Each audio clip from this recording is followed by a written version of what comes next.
आज की वीडियो में हम समास करने वाले हैं बच्चों कि अगर एग्जाम में समास आते हैं तो आप कैसे उन्हें आसानी से पहचान सकते हो, उनकी क्या क्या ट्रिक्स होती हैं। जैसे फर्स्ट है आपका अवयवी भाव समास। अगर अवयवी भाव समास आता है तो आप उसको कैसे पहचानोगे?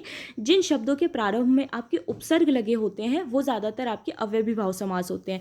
जैसे कि यथा लगा हो, प्र लगा हो, प्रति, निर, आ, अन, भर, ठीक है, इनमें से कोई भी शब्द लगा हो तो वो हमारे अवयवी भाव समास होते हैं। ठीक है, उपसर्ग आपने पढ़ा होगा जो कि कोई भी ऐसा शब्दांश होता है जो किसी भी शब्द के आगे लग के उसका अर्थ बदल देता है। जैसे यथा स्थान है तो इसका जब आप विग्रह करेंगे तो ये बनेगा स्थान के अनुसार। इसमें यथा जो है वो हमारा क्या है?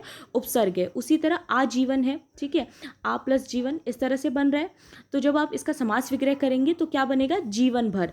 प्रतिदिन है, ठीक है, तो प्रति प्लस दिन ये इस तरह से बना हुआ है। तो प्रति आप देख सकते हैं ये क्या है? हमारा उपसर्ग है, ठीक है।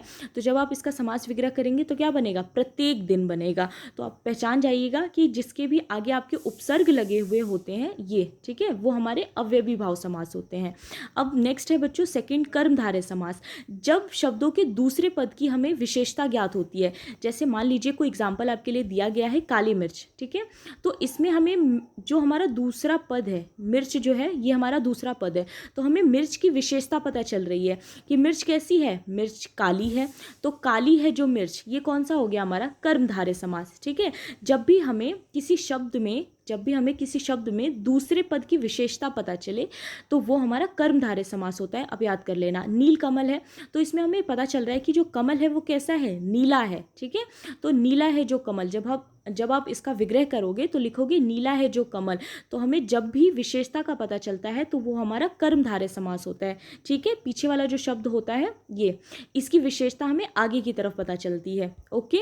उसी तरह नेक्स्ट है आपका तत्पुरुष समास। तत्पुरुष समास में अगर आप देखो तो समास को अलग करने पर, जब आप उसको अलग करोगे तो करने पर बीच में आपका का, की, को, के लिए, में, से आदि ये सारी चीज़ें आती हैं। जितने भी आपके कारक चिन्ह होते हैं ना वो आते हैं। जैसे कि जन्मजात है, ठीक है, जन्मजात को जब आप समास विग्रह करोगे तो कैसे होगा? जन्म से उत्पन्न। तो यहाँ पे लोप होता है, आपके कारक चिन्ह का लोप होता है, वही विग्रह करते समय हमारा लग जाता है। जैसे मतदाता है तो मत दाता यानी कि मत को देने वाला, तो ये देखिए को आ गया। तो ये क्या है? हमारा कारक है, ठीक है। इससे हम पता कर सकते हैं कि ये हमारा कौन सा समास है? तत्पुरुष समास है, ओके। उसके बाद नेक्स्ट है फोर्थ द्वंद्व समास। द्वंद्व समास क्या होता है बच्चों? जब समास में आपका कोई योजक चिन्ह लगा हो, ठीक है, जिस समास में योजक का चिन्ह इस तरह का जो चिन्ह होता है ये लगा होता है तो आप समझ जाना कि ये द्वंद्व समास है, ठीक है। जैसे कि माता पिता, तो इसमें आप योजक चिन्ह को हटा के क्या लिख दोगे? और लिख दोगे। जब आप विग्रह करोगे तो माता और पिता हो जाएगा। उसी तरह दाल रोटी में बीच में लगा है ये योजक चिन्ह, जब आप इसको हटाओगे तो ये बन जाएगा दाल और रोटी, ठीक है। एक बार और देख लेते हैं बच्चों। सबसे फर्स्ट था आपका अवयवी भाव समास जिसमें कि आपके उपसर्ग लगे होते हैं, आप उससे पहचान सकते हो। कर्मधारय में जिसमें कि दूसरे पद की हमें विशेषता पता चल जाती है। तत्पुरुष में जिसमें कि आपके कारक चिन्ह का लोप होता है, ठीक है। और द्वंद्व समास जिसमें कि योजक चिन्ह लगा होता है। अब ध्यान से देख लेना, योजक चिन्ह इस तरह से लगा होगा और बस आपको उसे हटा के बीच में और लिखना होता है, ठीक है, ये द्वंद्व समास होता है। अब हमारे सिर्फ दो और समास बचे हैं। एक है हमारा द्विगु समास। इस समास में पहला जो पद होता है बच्चों वो संख्या का होता है।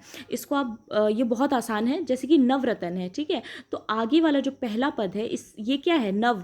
नव को आप गिनती में कैसे लिखते हो? 9 लिखते हो ना, तो 9 रत्नों का समूह, तो इसमें 9 स्टार्टिंग में आ रहा है तो ये हमारा द्विगु समास जिसमें भी हमें संख्या का पता चले। जैसे कि सप्तद्वीप, इसमें 7 द्वीपों का समूह, ठीक है, 7 जो है हमारी एक संख्या है तो इससे हमें पता चल जाएगा ये कौन सा समास है? द्विगु समास है।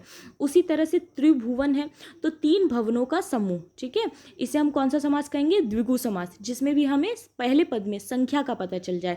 जहां पे भी आपको संख्या दिख जाए आप समझ लेना कि ये द्विगु समास है, ठीक है। फिर लास्ट है आपका बहुव्रीहि समास। शब्द समूह के लिए इसमें क्या होता है? एक शब्द होता है और ये ज़्यादातर देवी देवताओं के नाम पर होता है, ठीक है। 80% ऐसा होता है कि ये देवी देवताओं के नाम पर होता है और बाकी ये शब्द समूह के लिए एक शब्द होता है। जैसे कि नीलकंठ है तो नीला कंठ है जिसका, तो ऐसे कौन है? सिर्फ और सिर्फ शिव जी हैं, ठीक है। इसके अलावा महात्मा तो महान है जो आत्मा। इसके अलावा लंबोदर, तो लंबोदर कौन है? सिर्फ एक ही है, गणेश जी। लंब उदर है जिसका, अर्थात गणेश जी, ठीक है। तो जिसमें भी आपको पूरे शब्द समूह का एक शब्द पता चले वो हमारा बहुव्रीहि समास होता है, ओके। आई होप आपको क्लियर हो गया होगा। आज की आपको वीडियो कैसी लगी ज़रूर बताइएगा लाइक करके। थैंक यू सो मच बच्चों।